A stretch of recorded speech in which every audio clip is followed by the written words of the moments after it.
Bien, vamos a abordar las teorías del aprendizaje en la sociedad del conocimiento. Los contenidos se refieren a inteligencias múltiples, aprendizaje colaborativo cooperativo, aprendizaje situado, conectivismo, aprendizaje invisible y los retos del docente ante la sociedad del conocimiento. Hablemos primero de las inteligencias múltiples. Las inteligencias múltiples se refieren a la teoría de Howard Gardner, a través de la cual nos indica que existen 8 inteligencias, que no solamente esta inteligencia cognitiva, sino son 8 inteligencias que se dividen en visual espacial, cinética corporal, lógico-matemática, musical, intrapersonal, interpersonal, naturalista y verbal. A través de las estrategias metodológicas adecuadas, en el aula el docente puede estimular cada uno de estos tipos de inteligencia y lograr el desarrollo de estas en sus estudiantes. Obviamente, ese desarrollo no es totalmente parejo, es un desarrollo que dependerá de la preponderancia de una u otra inteligencia. ¿Cómo potenciar cada inteligencia en el aula? Por ejemplo, la inteligencia verbal, que es la sensibilidad al significado de las palabras, su orden y función, su sonido, el ritmo y la métrica, así como la habilidad para escribir y hablar, se potencia, por ejemplo, a través de la escritura creativa, la lectura grupal comentada, las conferencias, las charlas, los debates, las exposiciones en clase. La inteligencia visual espacial se potencia básicamente con el dibujo, el diseño, la fotografía, los mapas, los esquemas. Es decir, se va desarrollando esa capacidad de captar el espacio físico y las formas de orientarse. La inteligencia cinético-corporal se estimula a través de actividades artísticas, dramatizaciones, deporte, ejercicio físico, es decir, todas aquellas actividades que involucren el uso del cuerpo como medio de expresión y aprender a través de la experiencia física. En el caso de la inteligencia lógico-matemática, que es la capacidad para trabajar con números y operaciones, así como deducir y razonar con conceptos abstractos, esto se potencia a través de retos, experimentos, cálculos, problemas, acertijos, enigmas, juegos de lógica, construcciones. Cuando hablamos de la inteligencia musical, nos referimos a la habilidad para captar el ritmo, el tono, el timbre, la sensibilidad para apreciar a través de la música. En ese caso, la audición y creación musical, la interpretación de instrumentos ayudan al desarrollo de esta inteligencia. En lo que se refiere al desarrollo de la inteligencia intrapersonal, es decir, la capacidad para conocer los propios sentimientos, pensamientos u objetivos, esto lo podemos potenciar a través de la autoevaluación, la planificación y organización de proyectos. El siguiente nivel es lo interpersonal, es decir, la sensibilidad para entender y tratar con otros, para empatizar y establecer relaciones, para interactuar, liderar. En este caso, las actividades en grupo, las charlas, los intercambios comunicativos son fundamentales. Finalmente, hay una inteligencia que es muy útil en nuestros tiempos, que está referido a la naturaleza, es decir, la inteligencia naturalista, que es el talento para observar y comprender y explorar el medio ambiente. Allí lo podemos potenciar con nuestros estudiantes a través de actividades en la naturaleza, la experimentación, los proyectos de investigación y la aplicación del método científico directamente en la naturaleza. Otro aprendizaje muy importante en nuestros tiempos es el aprendizaje colaborativo. Observa que este aprendizaje tiene 8 teorías que lo sustentan, aunque cotidianamente encontramos la teoría de la interdependencia positiva de Johnson y Johnson como clave. No obstante, la psicología humanista, las inteligencias múltiples, la teoría sociocultural, la teoría genética, el aprendizaje significativo, el aprendizaje por observación y la taxonomía de Bloom son tributarias. ¿Cómo aplicamos el El aprendizaje cooperativo en el aula. Bueno, lo podemos hacer con grupos formales, es decir, con grupos con larga duración, que puede ser todo un año escolar, con objetivos comunes, fomentando la participación de todo el grupo y la mejora a lo largo de todo el curso escolar. Pero también podemos tener actividades de menor duración, que son los grupos informales, y aplicamos a una actividad específica este tipo de colaboración, de trabajo.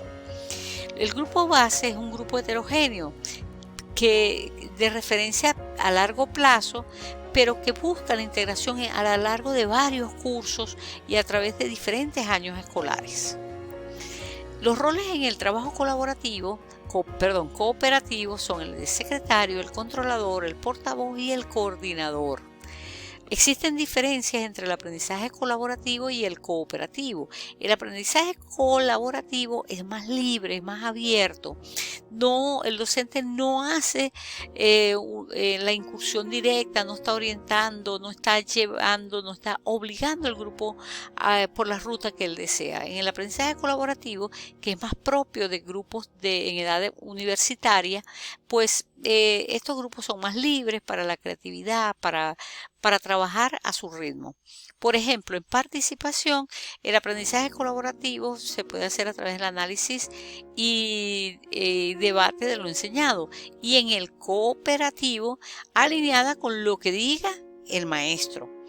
Con respecto a las tareas y roles, en el aprendizaje colaborativo, el proceso de enseñanza y toma de decisiones es determinada por los estudiantes, mientras que en el cooperativo es asignada a cada grupo por el maestro. Respecto al uso de la tecnología, los participantes en aprendizaje colaborativo pueden decidir qué van a hacer, mientras que en el cooperativo es el maestro quien decide. Y respecto a la preparación, no se requiere preparación previa, porque se fomenta la creatividad, mientras que en el aprendizaje cooperativo se establecen reglas, patrones, se establecen roles de trabajo. Otra teoría de aprendizaje muy valiosa en nuestros tiempos es el aprendizaje situado. El aprendizaje situado está relacionado con contextos reales, donde el estudiante realiza análisis y reflexión, trabajo cooperativo, desarrollo de competencias, aplicación de lo aprendido, y es precisamente el alumno protagonista, pero eso sí, siempre en su contexto real, en la vida real. Algunas actividades que pueden estimular el aprendizaje situado es, por ejemplo, elaborar una guía turística, organizar una presentación pública, escribir un cuento y poema o un poema que será publicado para los padres de familia, realizar una encuesta en la comunidad, escribir una solicitud de empleo, organizar un evento, elaborar recomendaciones para intentar resolver una situación problemática en la comunidad, diseñar experimentos científicos, realizar un debate sobre situaciones sociales relacionadas con el contexto. Estos son algunos ejemplos del aprendizaje situado. Por ejemplo, cuando el estudiante hace prácticas profesionales o pasantías, eso es aprendizaje situado. Otra teoría que es muy importante es la teoría del conectivismo, que es la teoría del aprendizaje de la era digital. En este caso encontramos a Stephen Downing y George Siemens como expositores. En este tipo de teoría hay tres constructos fundamentales, que son el conocimiento, el aprendizaje y las tecnologías. Las tecnologías ayudan al aprendizaje porque facilitan las conexiones, y precisamente el conocimiento se considera que está distribuido a lo largo de las distintas redes que conforman los nodos tecnológicos y de aprendizaje. Por tanto, el conocimiento está compuesto por conexiones, que no es algo que se adquiere el conocimiento, sino que es algo que se da a partir de la conexión con otros. Entonces, en esta teoría se nos habla de nuevas formas de aprender y enseñar, ya sea utilizando imágenes, videos, presentaciones de algún tipo y realizando la aplicación de tecnologías de información. Las conexiones se producen entre las personas, pero recordemos que se construyen socialmente y se unen a la construcción de la sociedad. Otra teoría es la del aprendizaje invisible. El aprendizaje invisible es aquel que se da de una manera tácita, es decir, no visible, no observable para otros, y que está entre el espectro de lo formal o lo informal. El aprendizaje invisible, en este tipo de aprendizaje, se puede dar cara a cara, ya sea en línea o ya puede ser el individuo aprendiendo por sí mismo. El aprendizaje se relaciona con el medio y la interacción. La tecnología y el conocimiento son fundamentales y los conocimientos conseguidos en las actividades no necesariamente pertenecen al ámbito de la escuela, pueden ser informales. Ahora bien, todo esto que hemos estado hablando son nuevas teorías asociadas con la sociedad de la información. La sociedad de la información es aquella que está basada en las tecnologías de información y comunicaciones, TIC. Se caracteriza por un gran volumen de información que fluye por estas tecnologías de información, por la interacción entre los individuos, por la participación, participar en las tecnologías es bastante fácil, puede verlo a través de las redes sociales, la comunicación es inmediata y eficaz, la información es accesible a todo el mundo y existe variedad de opiniones. Básicamente en la evolución del ser humano, desde la época encontramos la preindustrial, que está la sociedad feudal.